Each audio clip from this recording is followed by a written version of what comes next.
Hi. Welcome. We're late, but better late than never.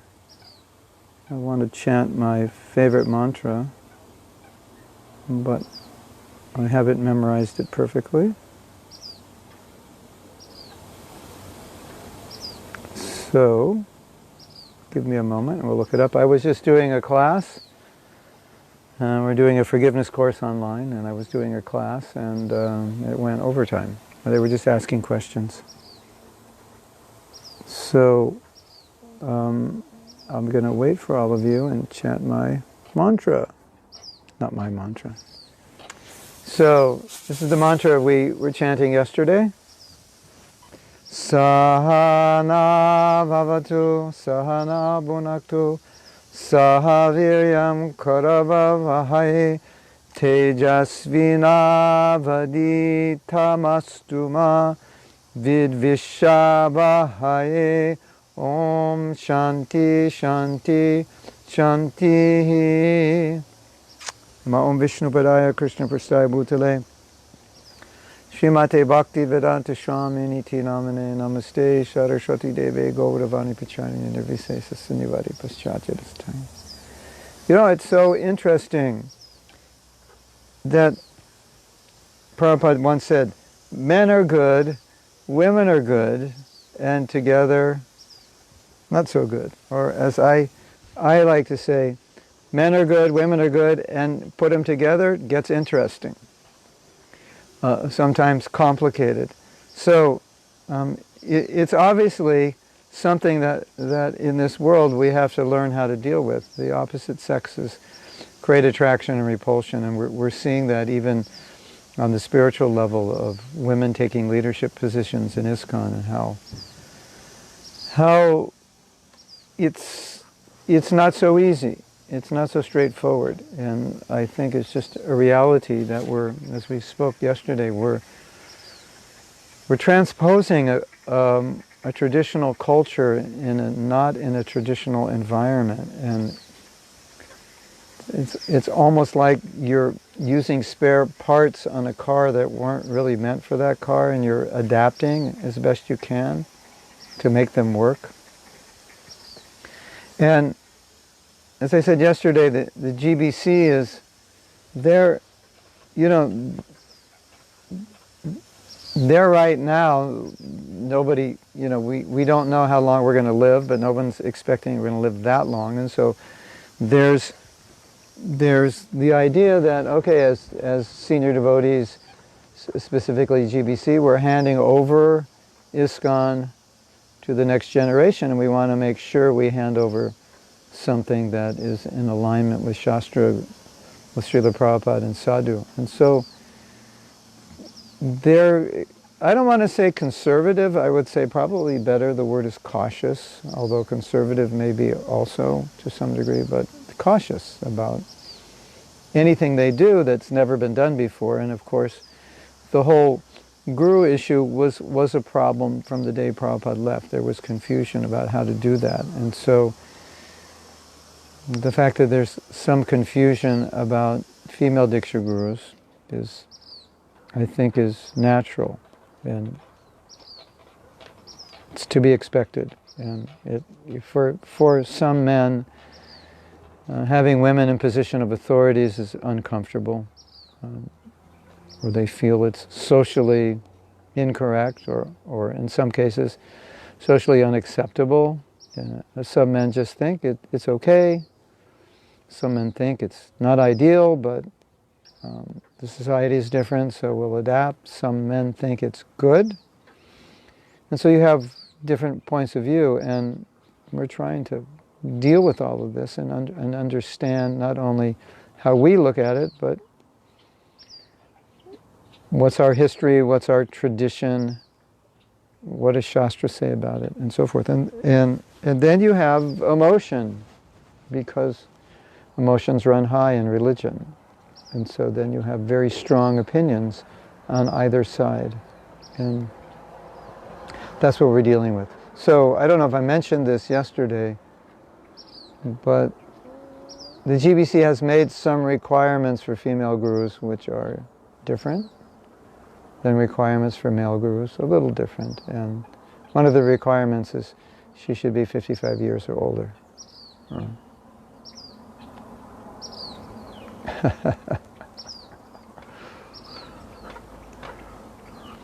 Do you know that, Gaurapriya, you know that story of this, I think it was like a yogi or something, and or maybe it was Lord Shiva or something, he went in the body of a king because he wanted to understand a king.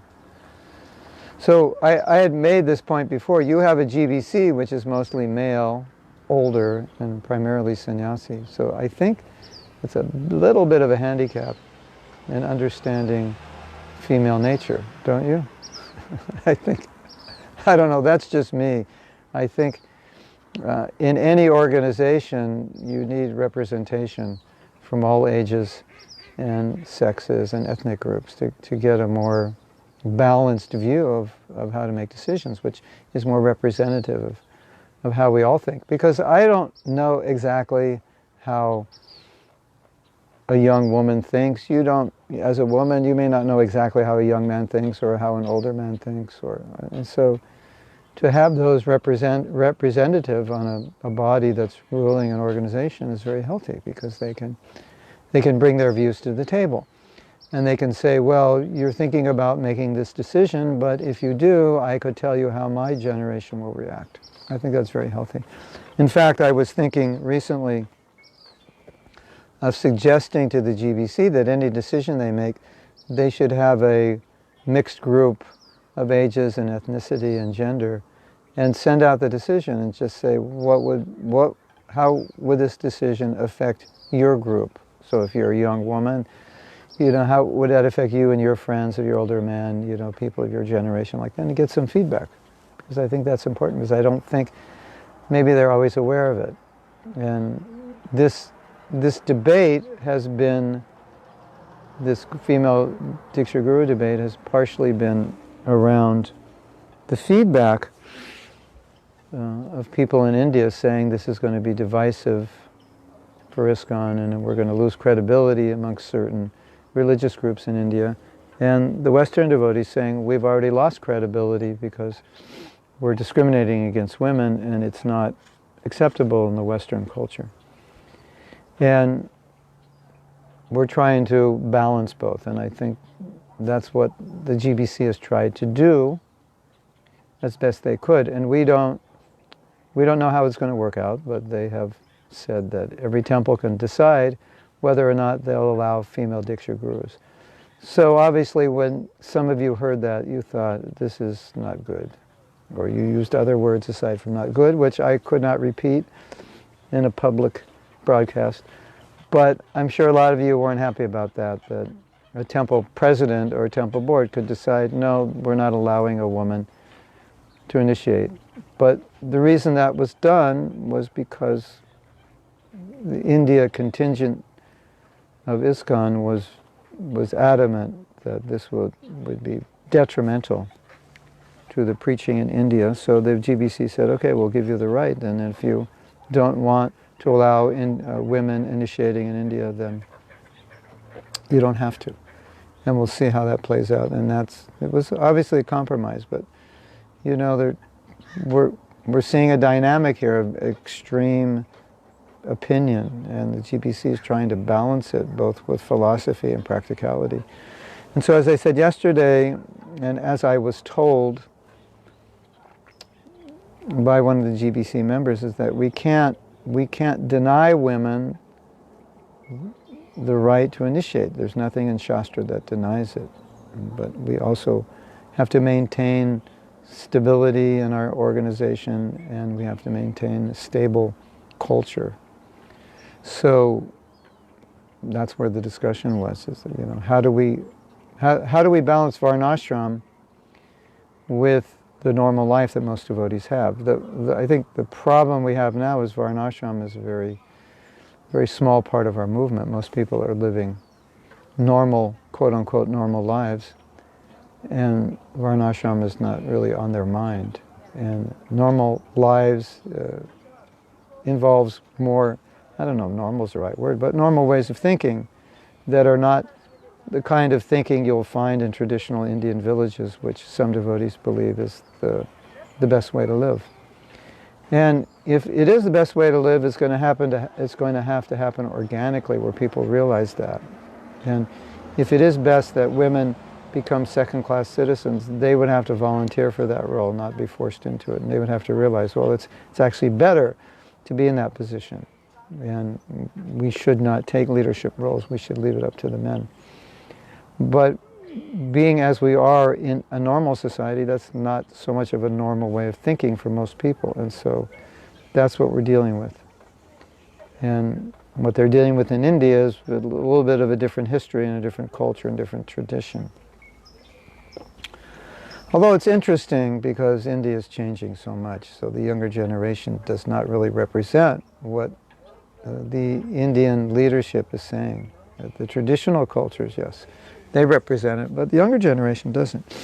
And just as we discussed yesterday, we will alienate groups of people by making certain decisions.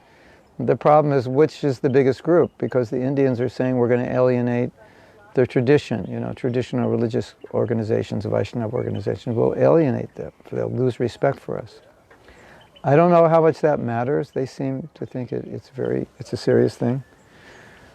But then we're also going to alienate the Western world. And as one of our godbrothers said, well, if you're going to alienate Indians or you're going to alienate the Western world, and Prabhupada's pranam mantra was he came to preach to the Western world. So if we have to alienate Indians to make our preaching successful in the Western world, then he was making the argument, then that's okay, because Prabhupada's mission was the West. That's an interesting argument. I'm not commenting on it, I'm just sharing it with you for you can consider that. So I think it's a valid argument and a powerful one. That, in fact, when the devotees went to England, when they went to Africa, there were many, many Indians were coming, and Prabhupada said, we're not here to preach to the Indians, we're here to preach to local people. Which is a very interesting statement. Now, it's hard, when you look at India, it's like the biggest preaching in the world, so to say we're not here to preach to Indians seems to be, you have to adjust that because Prabhupada went back to India to preach to the Indians. So obviously, preaching to Indians in India is huge preaching, and we need to be concerned. But I would say the younger generation of Indians, I don't see them much different than the younger generation of people anywhere in the world. And I think they particularly would be happy to know that their women are allowed to be gurus in ISKCON. I think they would feel that ISKCON is more normal. I think people think we're not normal. And so we have this challenge of maintaining our tradition and our values and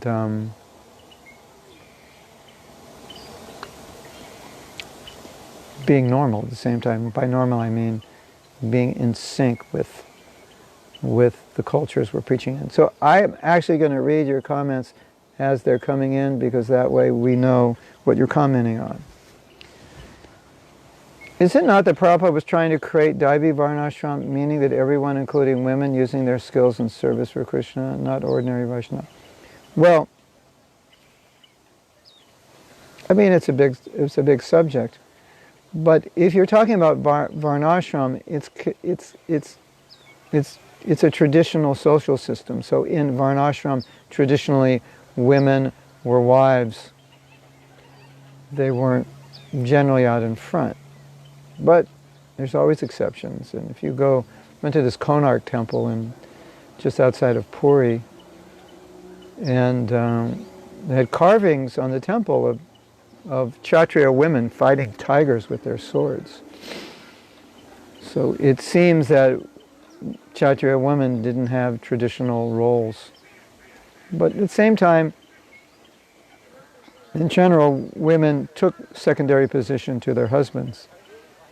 In many cases, their husbands let them lead in many areas. So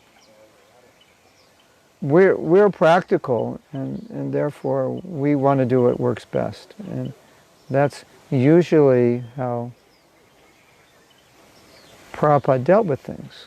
unless it was breaking a principle, say, well, what works best for us in our spiritual life, and what works best for the preaching.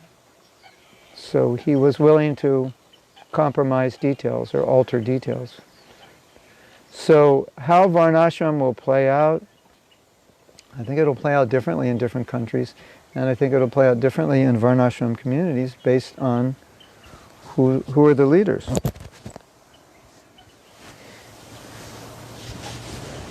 So it's anyone's guess, actually.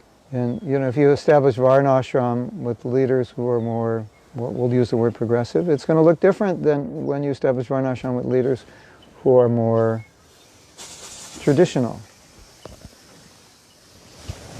There are background effects, I don't know if you can hear. Water. Water is soothing. So Gaurapuri says, I'm staying in Govardhaniko village, and of course many Indians are coming. Mostly I don't see much difference from the Westerners. Maybe only in the village is little something is stable, but without understanding their culture.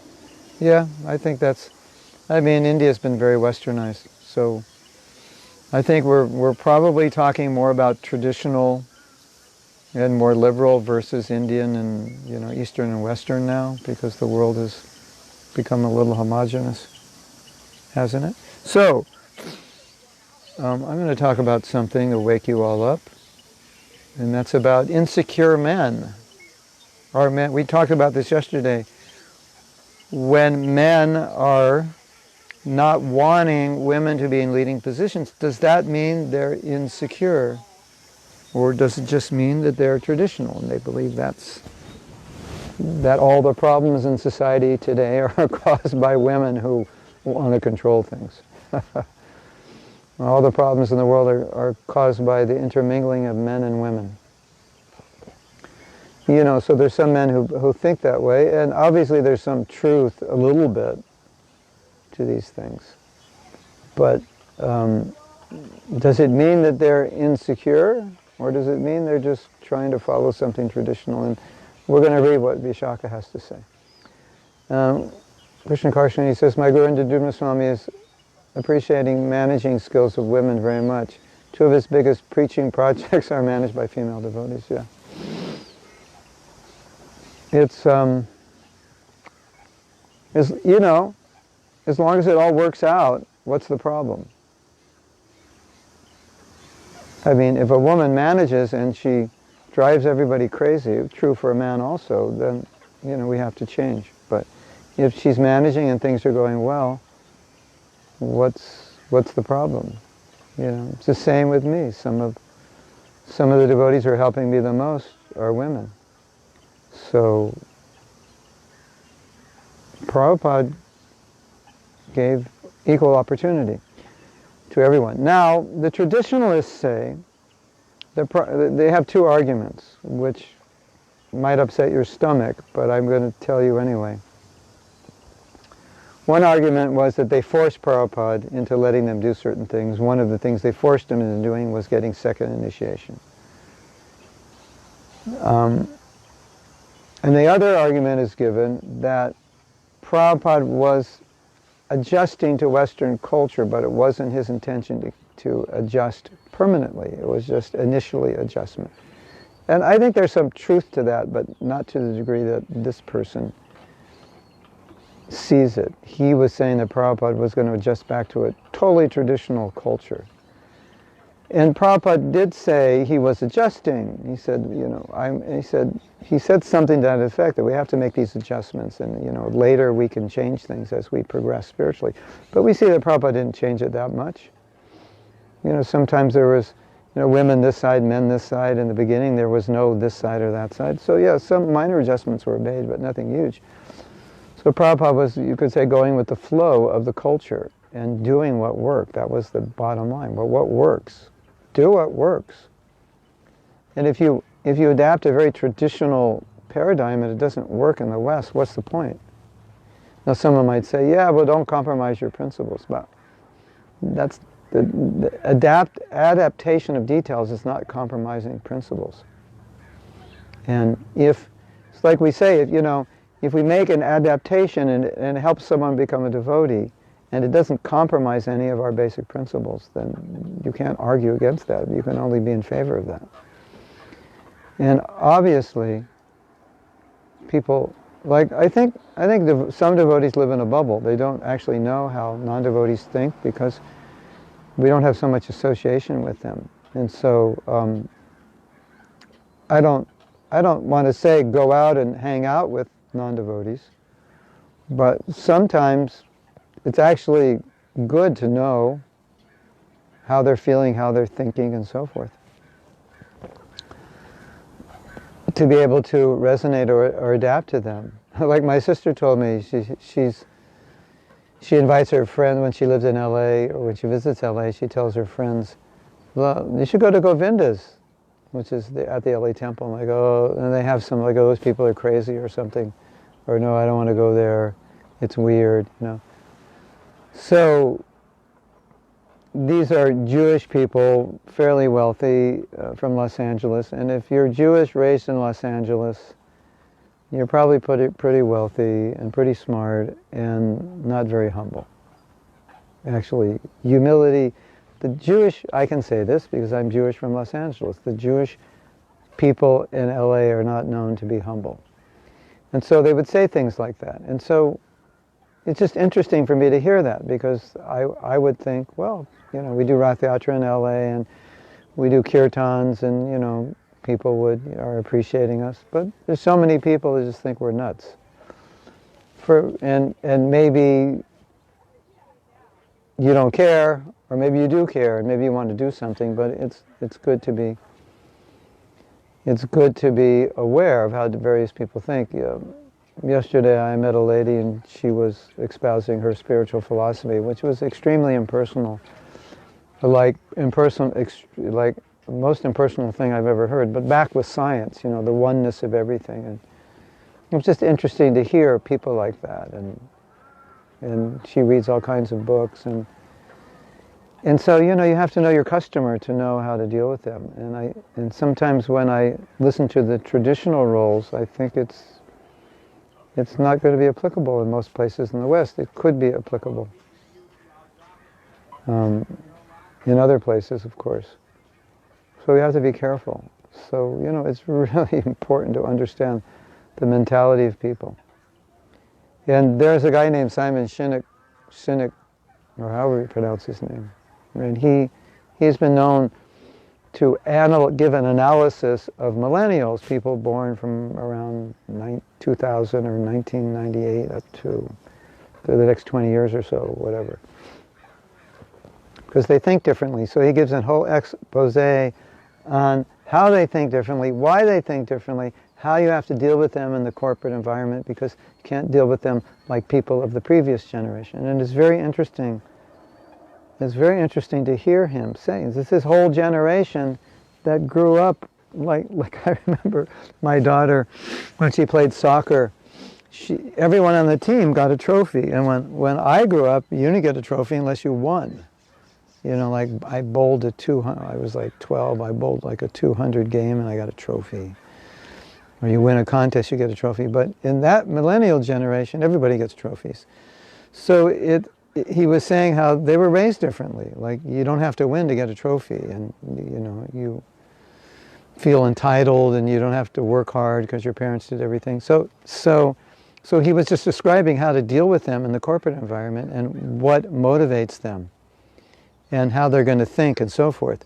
So it was so interesting to hear him speak, because that's the generation of young people we're preaching to. Shouldn't we know something about them? Shouldn't we know how they think? And I think most people my age probably have no idea about the millennials and how they think. And that's interesting, isn't it?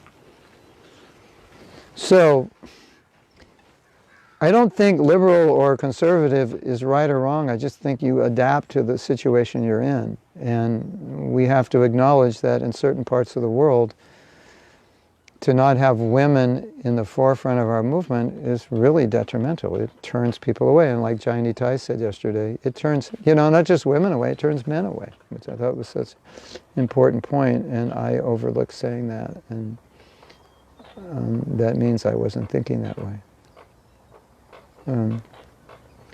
So Amrita Vilasini says, I think men feel insecure when a woman is in power. Some men definitely do. Krishnakanta Gopalini Devidasi says, what about people who tend to be strictly liberal? Liberal can also be a synonym for what? Degraded or wishy-washy or... The thing is, we want to accommodate people as best we can without compromising our principles. So we accommodate through adjusting details. And sometimes in preaching, you don't always preach about everything. You preach about what can help people the most, what they resonate with, and so forth. So obviously, we can't hide our philosophy. Just like I was recently in Mexico, and this lady has a beautiful place in the mountains, and she gave us this place for a little japa retreat we had. It's a really magical place. And she comes to the temple, and she has deep spiritual convictions, which we might call impersonal, because they tend to be very unifying. You know, people who speak about unification, we're all the same, and so forth. And for us as devotees, we might hear that as impersonal. But she's coming, she's chanting, and so forth. So she was expressing that idea at the japa workshop, and I didn't feel it was appropriate to discuss that with her. And because what she said on one level is true, it's not the full picture, but why bother her in that situation? She was very happy there. And so when the time is right, the other devotees will speak to her and explain it to her. So there are obviously ways to do it. And I think we have to understand that people who are coming are hearing all kinds of weird spiritual philosophy, and they're just repeating it, and it makes sense to them.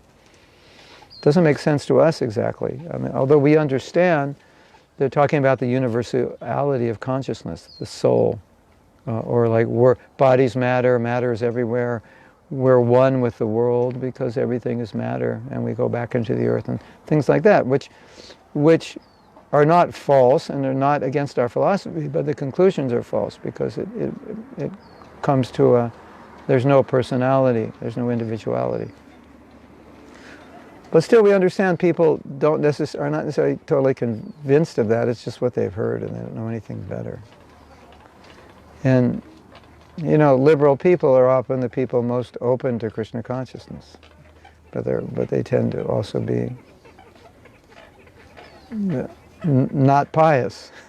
So, spreading Krishna consciousness is not easy.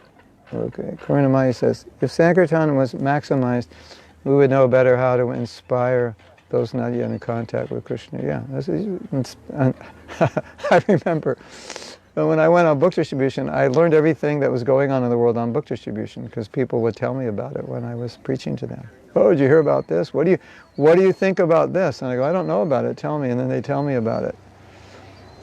So you learn about what people are thinking, obviously, and people ask questions which reflects what they're thinking, so you learn. We just have to be more attentive to hearing them and understanding them. And that's part of, you know, the basic ABCs of selling. Understand your customers' needs and where they're at.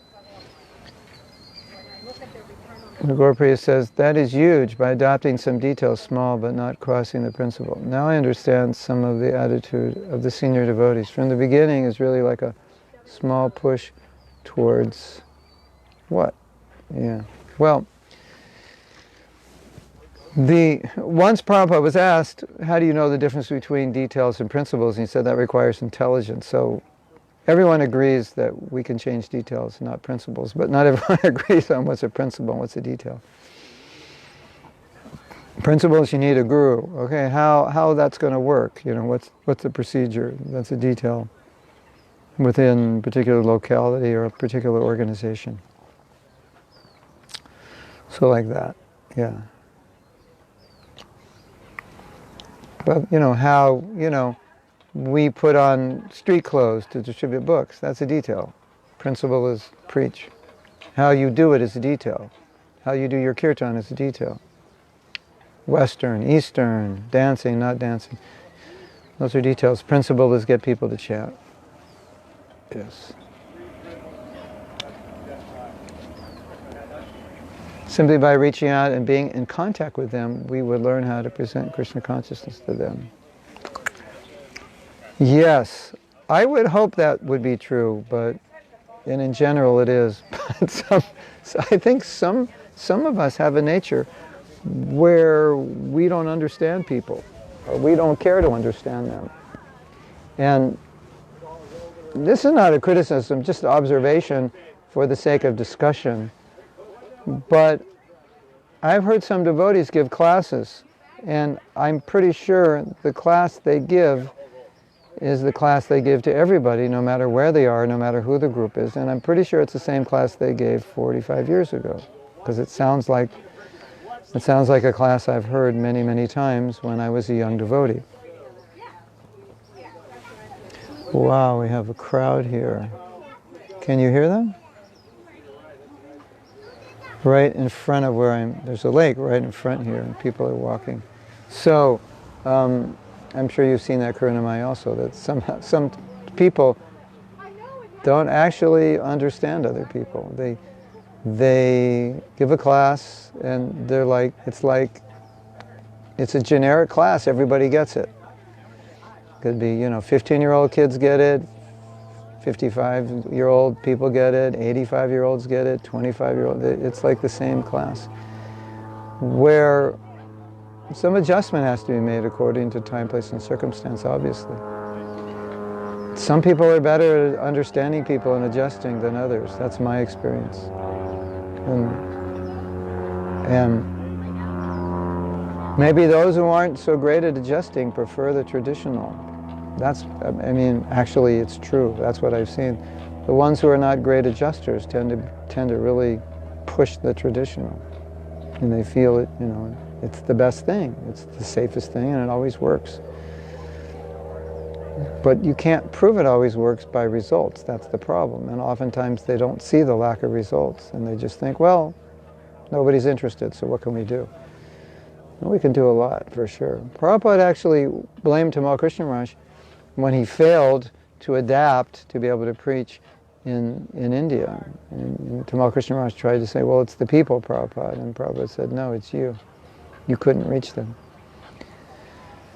Here's a great question from Krishna Karshani. How to deal with a man who feels insecure with competent women. They seem to be envious because they are losers.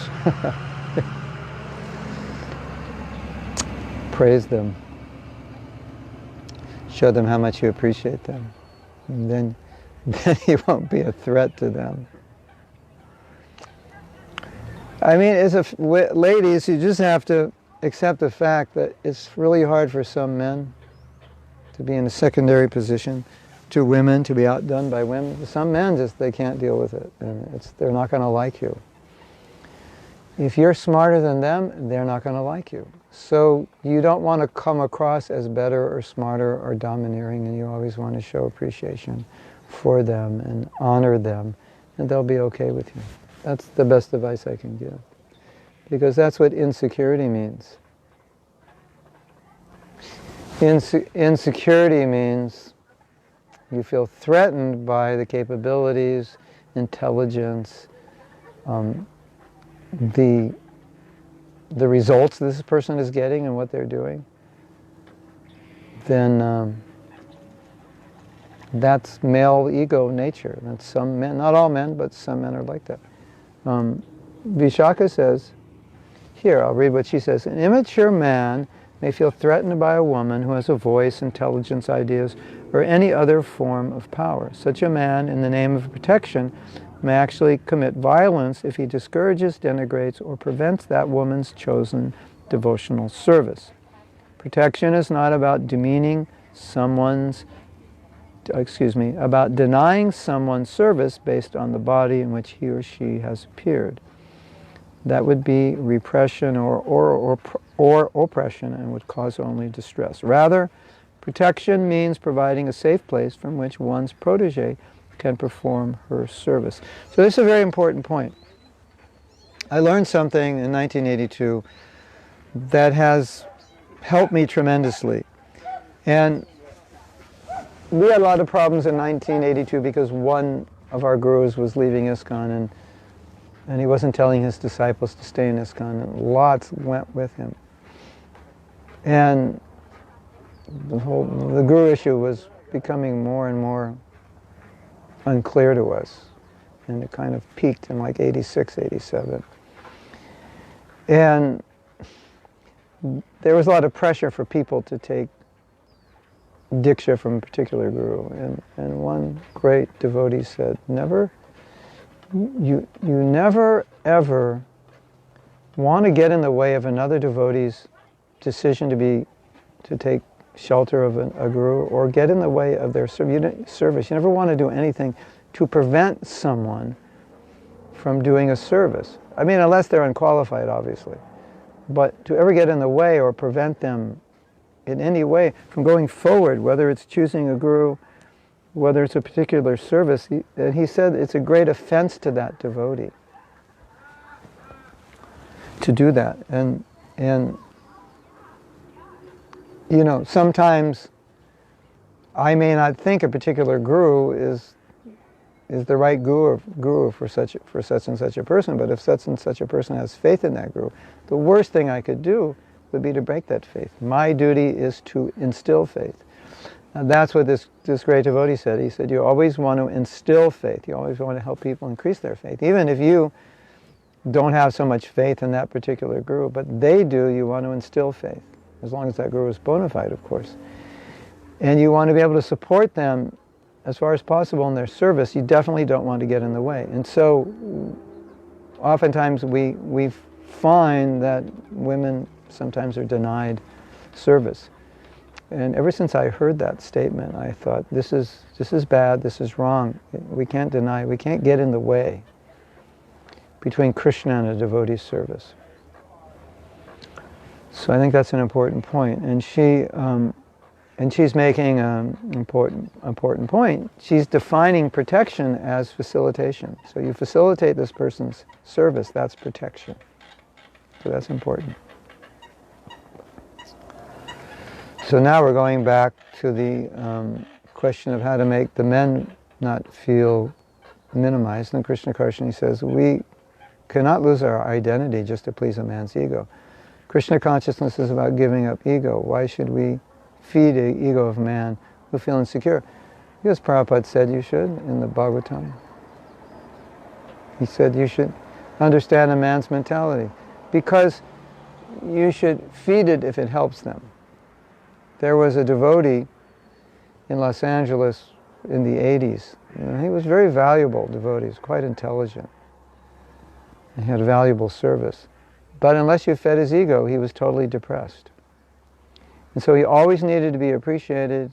He always needed to be treated specially. And if you did that, he was happy, and he did a service. And if you didn't do that, all hell let loose, and he wouldn't do a service. So the GBC was always careful to appreciate him and give him, Mahaprasadam, give him a cushion to sit on, this and that. So if it actually helps another person's service, then we may do that. Just give them some kind words and so forth.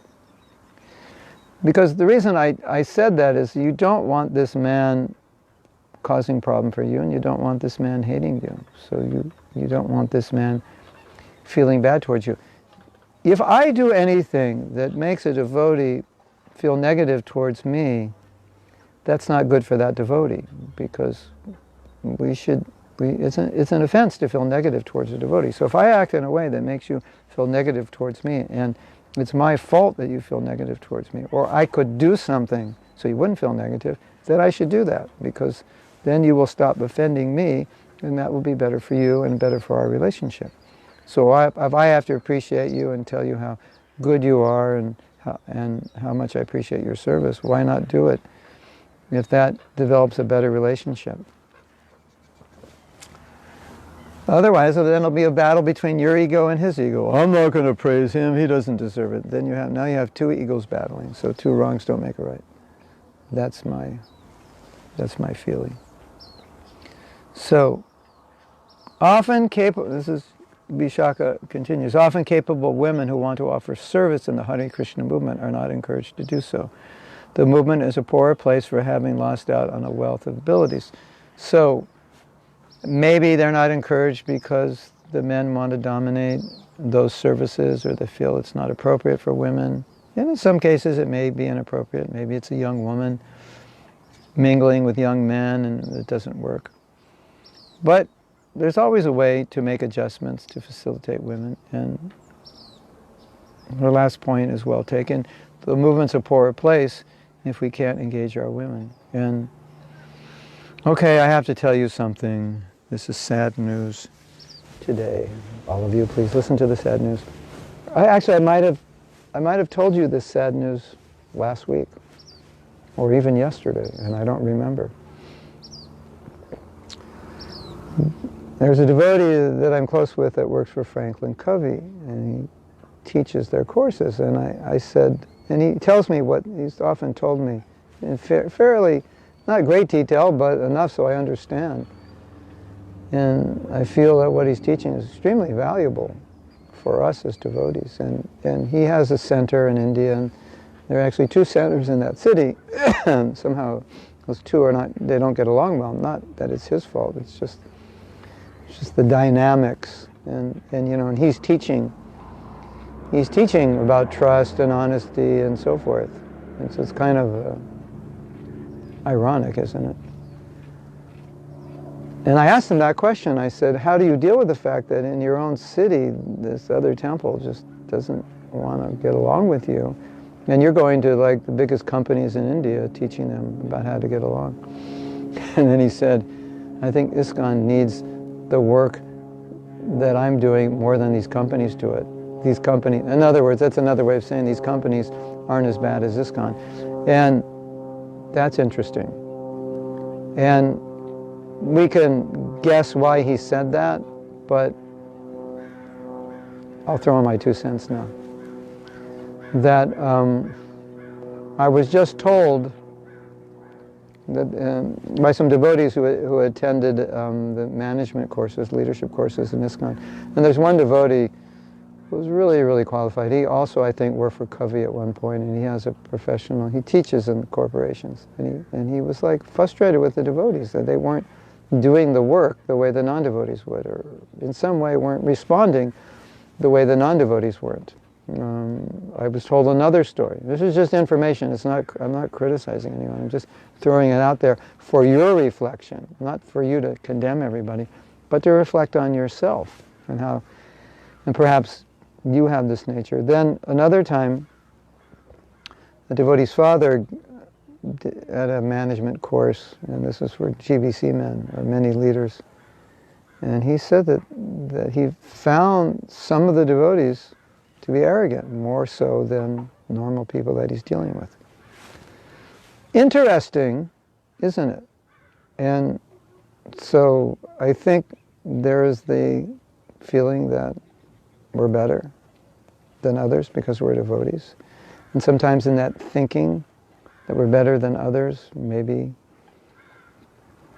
we don't behave properly, or we don't get along as well.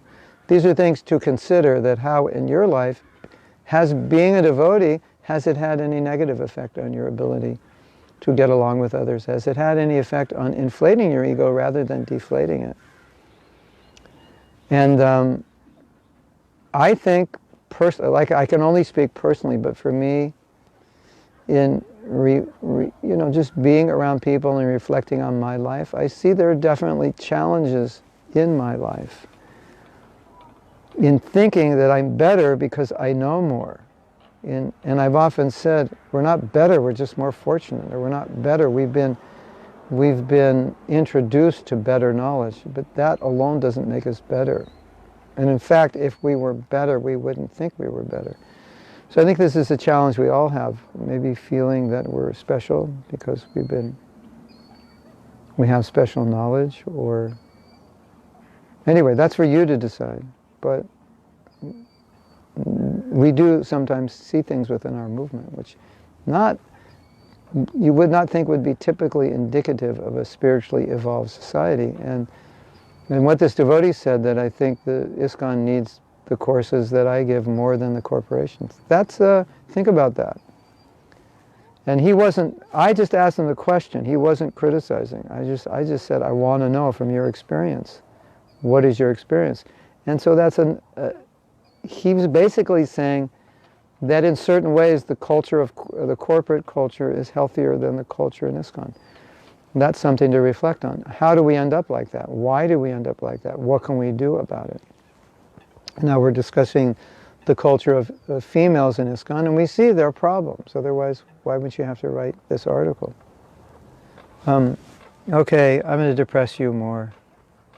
I have to read this to you. I was reluctant to read this, but I'm going to read it just because it's real.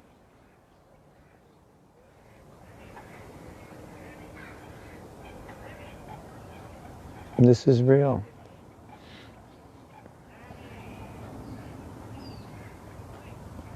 Hold on a second. This is a female devotee in ISKCON. I don't know where, what she went through, but it's, I think this is really important for the men to hear this. I think the women can relate to this. I've never so much regretted being born in a woman's body since I joined the ISKCON movement. I've never been so much criticized, abused, slandered, misunderstood, or chastised because I have this woman's body. It makes it very difficult to do my service and or assist others with their service if they are always thinking about these bodily designations instead of the constructive things I could do or say to help them in their service and to help this movement go forward. Now, I don't know how old she is and when she went through this. I would say this is probably mid-80s or late 70s. But anyway, the fact that she was made to feel this way in a spiritual movement is interesting. I was insulted, resentful, and outraged when his male students interpreted Krishna consciousness as sexism with their imperious attitude toward women. They made my hackles rise and made me bristle with indignation. So that's, for those who don't speak English, first language, it's just that it was difficult for her. It was hard to control her anger. The behavior of these men damaged me. Each undermining act, belittling comment piled up on others to create a scar within me. So, obviously not all women were affected by this, but many women were. Another devotee wrote me a letter yesterday and explained that she was actually traumatized by some of her experiences on Sankirtan, being arrested and just kind of being valued for the money she was able to collect and so forth.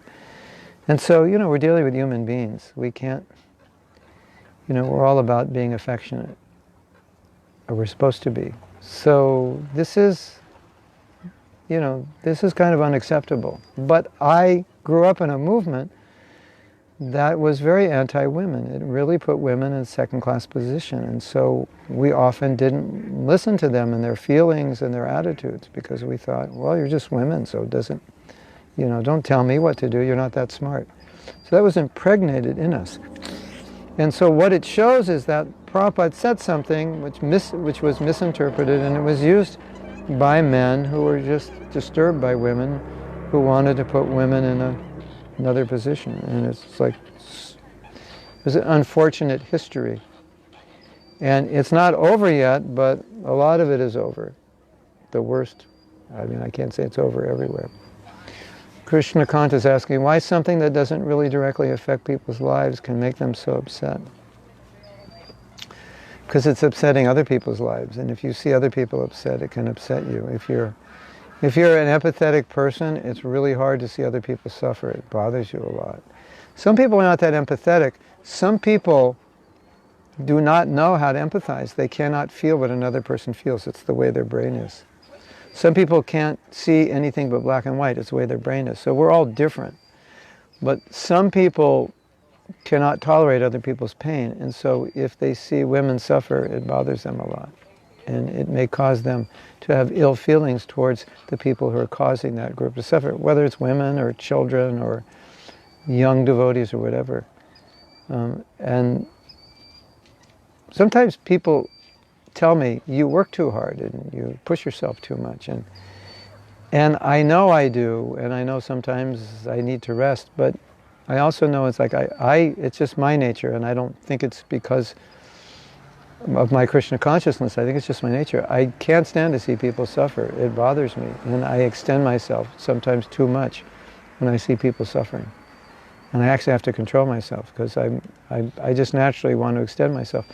Jai Thakur is just like that. I've heard stories about him, and he's just like, he can't stand to see people suffer, and he'll suffer to relieve their suffering. So that's why some of these things are so upsetting when we hear devotees being mistreated, or their service being minimized, or being denigrated and criticized. It's very, very difficult for them, and that's often why people leave ISKCON. Not that they don't believe in Krishna, but it's hard for them. In regards to this GBC resolution of women being authorized to give Diksha, the question was,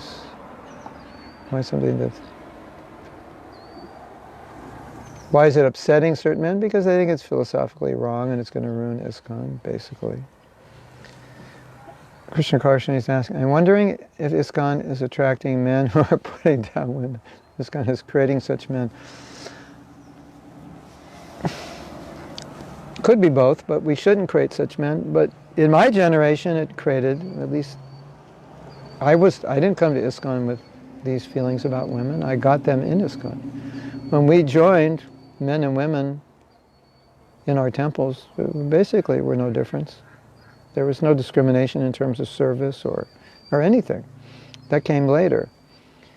And so, we're meant to think woman is kind of the representative of everything bad, and they're not that smart, and they just need to be put in their place. And we don't really want to listen to them. I mean, I'm being a little extreme here, but we definitely were indoctrinated.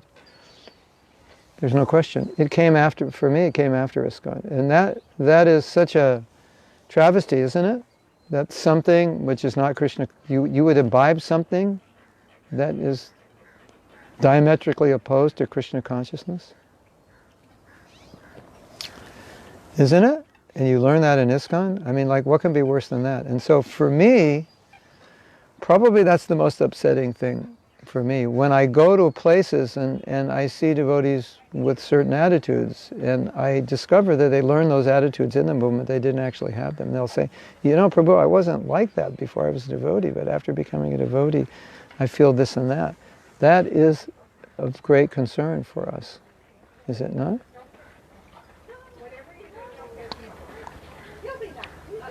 Mm.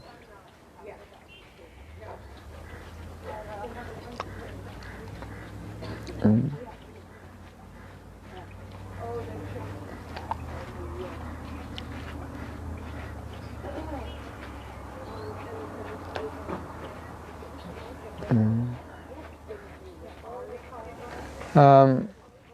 I was Krishna Kanta's saying, I was thinking more in a sense of how a woman being a guru can affect a man's life. Oh, okay. So you're asking, why is it such a problem for men if women become gurus? I think for we've discussed all the reasons. There are definitely a section of devotees who believe women should not be in any leadership positions in ISKCON. It's unhealthy. You can't back it up with our philosophy. It's not our culture. It's not our tradition. Which is so interesting for them to say that, seeing that Prabhupada never said that, and Prabhupada never did that. But that's how they think, and that's how they believe, and therefore, that's the reality. Some men are not at all threatened by women. They just believe that this is the philosophy, or they believe that women are only very, very elevated women would be capable of being guru, and they're not against women, and they're encouraging women to serve and according to their capacity. But this So you have to understand, the woman's issue is sensitive. Just a woman being a temple president in some places is, men are against it. Okay, it's not such a big issue. We have a lot of women temple presidents, and, people don't complain much about it. I have not heard men complaining. They'll voice their opinion, but, they won't live in that temple. But it's not like they're going to, go on a strike or go on a protest. But when the woman becomes a guru, that's such an elevated position. It like strikes right in the face of this idea that women shouldn't be given these positions. And that's why it's created such a problem. Women became temple presidents, women became GBC. It didn't create this kind of problem. But now woman as guru has created this problem because it's the highest position.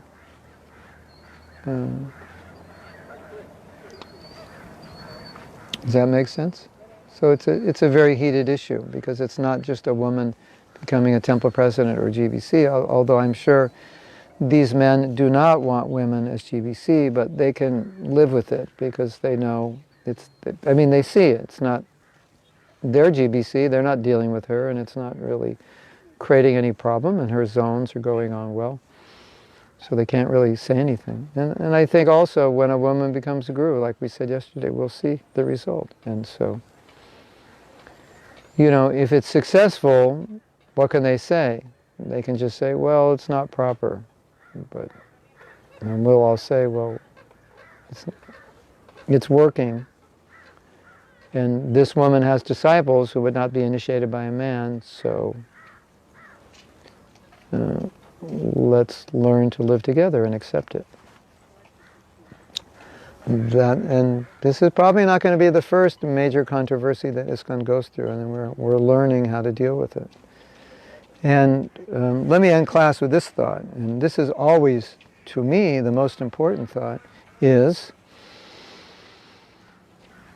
the issue of female Diksha gurus I don't see as the main issue. I think the main issue is how we as a movement stay together and remain enthusiastic when we have divisive issues. How it all, whether it's they can or they can't, of course that's important, but that's not the ultimate issue. The ultimate issue is how we stay together as a movement when we have such a divisive issue. And no matter what you decide on the issue, there's going to be a group that's vehemently opposed to it. So how are we going to be able to go forward without hating the devotees that disagree with us and remaining in encouraging and unifying no matter what decision is made? And if we have strong opinions on either side, being able to express those opinions in a way that is not critical. Now, I don't know if I mentioned this. I think I may have mentioned this. Bhaktivinoda Thakur said, criticism is not criticism if it's done to protect yourself or protect other devotees. Criticism is criticism when you put down another devotee. So let's say a devotee believes no woman should be guru, and you say something like, I think that devotee's stupid. That's a criticism of the devotee. If you say, I don't think that's what Prabhupada wants, or I don't think that's really the way the movement will spread, that's not a criticism of anybody. It's just a philosophical discussion. So you want to be careful when you're discussing not to assassinate the person who holds the belief, but to discuss the belief. Sometimes Prabhupada was asked, what do you think about such and such guru? And he didn't want to talk about the guru, and he would just say, well, what is their philosophy? Because he just wanted to deal with their philosophy and say, what do they believe? And say, well, they believe this. And he would discuss the philosophy without them.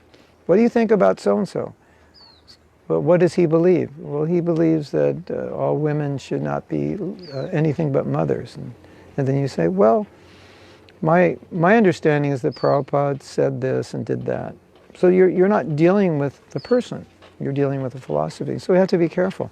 If we disagree, to not shoot the person we disagree with, because that person is probably a very nice devotee, and you may be able to have a very nice relationship with them, and we shouldn't hate anyone, and especially devotees. So we want to be able to deal cordially with everybody, even though we disagree with him. And so that's the challenge. That's the challenge. I notice some devotees criticize just for the sake of criticizing without any tangible reason. They are full of opinions on certain issues, but they won't step up and cooperate towards fixing the issue. Well, that's much harder to do that. So, cooperation is extremely difficult because we have to compromise. We have to work with people we may not like. Criticizing is easy and it gives us a form of gratification. But one thing we need to understand is that our Shastra condemns criticism and it's destructive for our spiritual life. And you might say, okay, it's destructive for my spiritual life, but I do it all the time and I'm still here. And I would say your rounds are probably horrible because you're criticizing devotees, because you're offending the holy name, and you're still here, great, and you're still criticizing. So what does that mean? If you're still criticizing, it means your body's here in ISKCON, but your mind is in the material world, because that's what criticism is about. So don't fool yourself to think, oh, I'm a good devotee, I just criticize, it's my nature. The fact that you're criticizing means, no, you can't call yourself a good devotee and be critical, because good devotees don't criticize. In fact, devotees don't criticize. So just to call yourself a devotee and say, I criticize a lot. Oh, well, devotees don't criticize. Like I was saying, I think the other day, that this argument came up, I think it was in Monterey. They're saying, well, some devotees are having abortions, and they're rationalizing it. And they said, well, what do you say about such devotees? And I said, they're not devotees. Devotees don't have abortion. So you could say the same thing about criticism. Devotees don't criticize. So if you say, well, I'm a devotee, I criticize. No, you're not. Devotees don't criticize. So don't fool yourself. And the fact that you say, well, I'm doing okay and I still criticize. No, you're not doing okay because you criticize. So don't fool yourself. So anybody can criticize, and everybody does. And we don't want to be anybody and everybody. We want to be devotees. So if we have something to criticize, it's only because we're trying to protect a situation, and we're not condemning a person. We're just saying, this is wrong and this needs to be stopped, or this needs to be corrected. But it is not our position to be putting people down just because we don't like them. It's so easy. My wife, there's a devotee we know, and we always felt this devotee was a little bit strange, and we never had really good relationship with him. And my wife wrote me and said, oh no, that devotee's giving class. She's in Vrindavan. Oh, that devotee's giving class. And she was like, oh, I don't want to listen to him. And I just wrote back and I said, he's very transcendental. I said, he's a bit too transcendental for me. So I don't want to criticize him, but I understood what she's saying. Yeah, we had some dealings with him, and he makes her feel a bit uneasy. But we don't want to criticize. So here's your line. Instead of criticizing, just say, what do you think about so-and-so Prabhu? Oh, so-and-so Prabhu is a bit too transcendental for me. Yeah. If people start leaving because there's too much criticism, yeah, we want to create a culture of respect. Some devotees told me that they're more critical now that they've become devotees, so that's a concern. We're looking for perfection in others. We're looking for something that maybe people can't give, but we're not looking for perfection in ourselves usually. So this one philosopher, I think it was a Catholic, maybe a Catholic monk, he said, you can't perfect yourself. Why are you looking for perfection in others? You have such a hard time changing yourself. Why do you expect others to change the way you want them to be? You can't even be the way you want yourself to be. Why do you expect others to be the way you want them to be? So, come on, we're trying to be devotees. We're trying to learn these attitudes. So you know, okay, so now you're saying, who is this? Lakshmi's saying, I almost left because of sexism and homophobia. So, yeah. So we become devotees and we bring in our prejudices and we maybe pick up a few on the way and we have to deal with it. And as Prabhupada said, just be an example.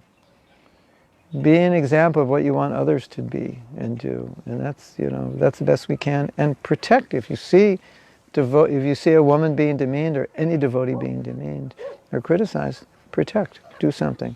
But don't criticize, because two wrongs don't make a right. But protect in a Krishna conscious way. That's the challenge. It's not easy. I've given so many instructions in my life, and so many of them are not easy to do. And I never want to give the impression that they're easy, but they're necessary. Prabhupada once said, material life, he said, spiritual life may be difficult, but material life is impossible. So yes, many of the things we have to do are difficult, but what can we do? So Prabhupada said, whatever you want someone else to do, then be the example. Just act that way. That's the best criticism. I don't like the way you serve prasadam. Okay, I'm not going to criticize you. I'm going to serve prasadam this way. So, you want to criticize, be an example. That'll be your form of transcendental criticism. And don't expect perfection in others, but, try to become perfect yourself. Be the example. What else can you do? We have to make ISKCON better. Can't just depend on others to make it better. We have to make it better. And so for every act that you do that's not Krishna conscious, you've just made ISKCON a little worse. And for every act that you do that exemplifies patience, tolerance, compassion, and so forth, you've made ISKCON better. Krishna Karshani says, in psychology, he's saying, if you've been criticized, you will criticize, or you tend to criticize. It seems that we become a movement of people who are criticizing each other. Yeah. And if we're criticized, we should think, thank you for pointing this out. That's how we're supposed to take it.